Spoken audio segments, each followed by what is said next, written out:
Welcome back to Key Talk Media. This your host, Key Talk. Check it out, man. All right. You already know. I want to give a shout out to Notification Gang and Key Talk Gang, even though they're really the same thing, for rocking with me every single video. If you listen to my voice right now, go ahead and like the video and hit the bell so you get a notification every time I drop a video. Anyway. Now, of course, everybody knows that Young Thug, the King Slime, has been arrested right now. You already know. People also are wondering, man, I wonder if he's going to be able to beat this Dame, man. Is he going to be able to beat the Feds? You know, beating the Feds is so hard. And then, of course, you got the people in the comment section that's making jokes. Typically, the jokes are aimed at Gunna right now. They pretty much saying, they getting Gunna some Italian beef and Pepsi right now. And they're pretty much doing that because of that video that Gunna did when he was pretty much talking to that person about, I guess it was his cousin or something that got framed for a murder that he actually didn't do or something like that. And then, of course, it went viral. People started saying it was the Crime Stoppers.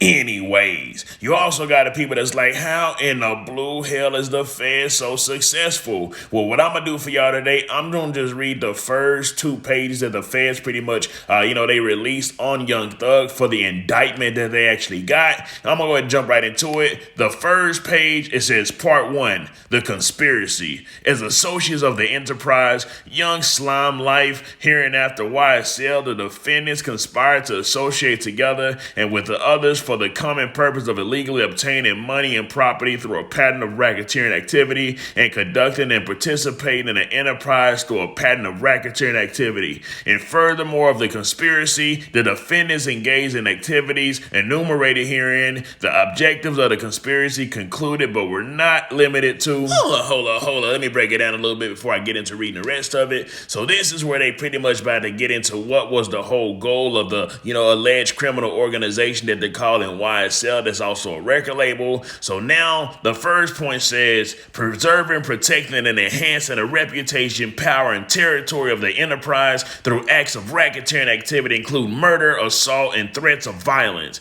Preserving, protecting, and enhancing the reputation, power, and territory of the enterprise by posting of messages, images, videos, and songs demonstrating alliance to the enterprise and a willingness to engage in violence on its behalf. Maintaining armed individuals ready and willing to preserve, protect, and enhance the reputation, power of the territory of the enterprise through the use of violence. You already know. It's pretty much sounding like that they saying that YSL was his own little mini militia.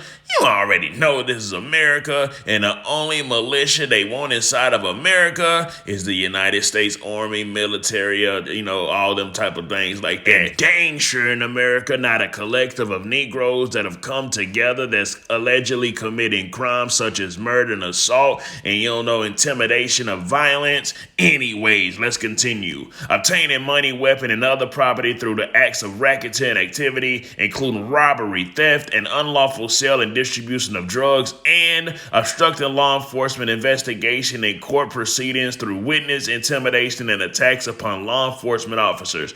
You already know. With that last part, they pretty much said that they know that they've pretty much been under watch, but they've been clapping the witnesses, intimidating the witnesses, and also making attempts to even intimidate law enforcement officers for pretty much getting inside of their business, getting inside of their slum YSL business. Anyways, so that's page 1, and that pretty much was called The Conspiracy. You already know. The second page I'm going to pretty much read to y'all today. Maybe we'll do more pages later on. But the second page I'm going to read to y'all today is called The Enterprise. Man, people always say, man, how in the blue hell do the Feds know everything? It's like they everywhere. Well, in the document I'm about to read now called The Enterprise, I'm talking about they know where the gang started at, the original founding fathers of it. They know the colors, what the colors mean of the gang. They know the handshakes of the gangs. They know pretty much every single detail that pretty much, these niggas done taught me something that I ain't even know about it. They taught me what black means. You already know. I'm going to go ahead and get into it. The Enterprise. YSL is an enterprise consisted of a group of individuals associated. In fact, although not a legal entity, that means that pretty much YSL isn't a legal entity with the government. They haven't actually classified that as like a actual business, because when you create a business, it becomes a legal entity. YSL constitutes an ongoing organization whose members function as a continuing unit for the common purpose of achieving the objective of the enterprise. violence. So pretty much what they're saying now, they're saying that, hey man, this is why they're able to do a RICO. RICO is pretty much when you're collectively doing something to benefit something, but you're benefiting that and raising that thing by, illegal activities, which is their legend here. Anyways. YSL history. YSL is a criminal street gang that started in late 2012 in the Cleveland Avenue area of the Atlanta, Georgia. YSL claims affiliation with the National Blood Gang. YSL's founders were Jeffrey William, aka Young Thug, aka Slime, Walker Murphy, aka DK, and Trontavious Stevens, aka Tick, aka Slug. Jeffrey Williams, an Atlanta-based hip-hop artist, of course, that's Young Thug, made YSL a well-known name by referencing in his songs and on social media. Anyways, bullet point number 2 pretty much has identifiers in bold, and that's pretty much how they say they can identify what the gang is, what YSL is, and how you can identify the associates of it. It says, YSL associates use a variety of identifiers, including colors, clothing, tattoos, and hand signs, as well as verbal and written identifiers. YSL claims affiliation with the National Blood Gang, and some associates also claim the Blood Subset Gang, Sex, Money, Murder, or 30 Deep.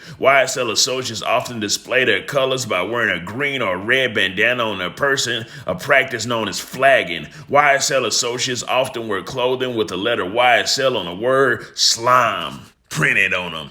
You already know they pretty much saying, I'm talking about these niggas got chains on them, and all they chains either say YSL, which is identifying them with the gang, or it just strictly say slime. Anyways, the most predominant YSL colors are red for bloods and green for slime. YSL associates use a variety of hand signs. One of the most common hand signs, wiping the nose with the index finger. Another frequently used YSL hand sign consists of curling the ring and pinky finger inward toward the palm while extending the index and thumb with the middle finger slightly curved. The extended middle and index finger represent the Y. The curved middle finger and curved ring finger represent the S. The extended index finger and thumb represent the L. YSL associates will also make the 2-gun hand signs by forming pistols with their fingers and pointing them in an opposite direction. YSL associates use a variety of other identifiers. Other YSL associates also write or say the word black, which means blood, love, all the time.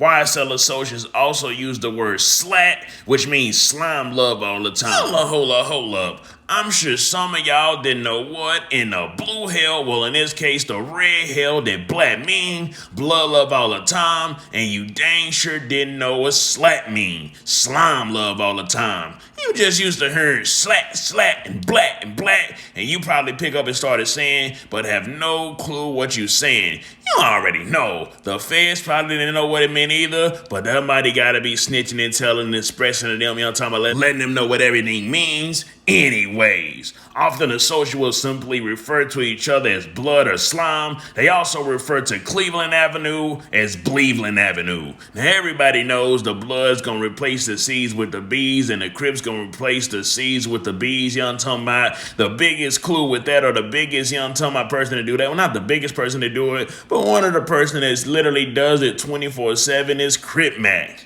You already know. Green heart, green snake, blowing nose, and green vomit emojis are also symbols commonly used by members of YSL. And in the next point 3, it says primary locale. YSL associates are predominantly active in the Southeast Atlanta and Cleveland Avenue area, but are expanding their activities into surrounding metropolitan Atlanta areas.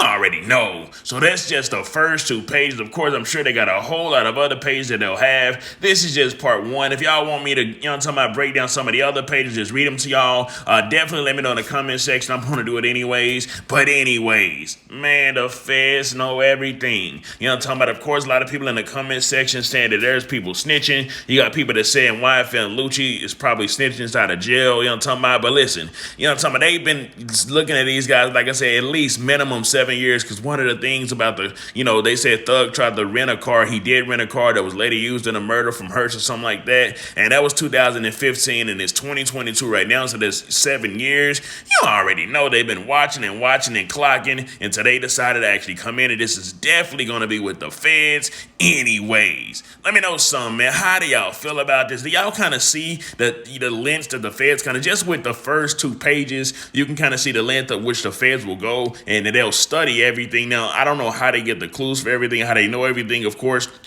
But, they know everything from the emojis to the gang signs to, the wording of it all, where it actually started. I'm talking about they can probably put a whole documentary together of it all. They know the founding fathers, the nickname of the founder. They know everything anyways. Young Thug's lawyer pretty much came out and said, I'll tell you the response to any allegation is Mr. Williams committed no crime whatsoever, and we will fight to my last drop of blood to clear him.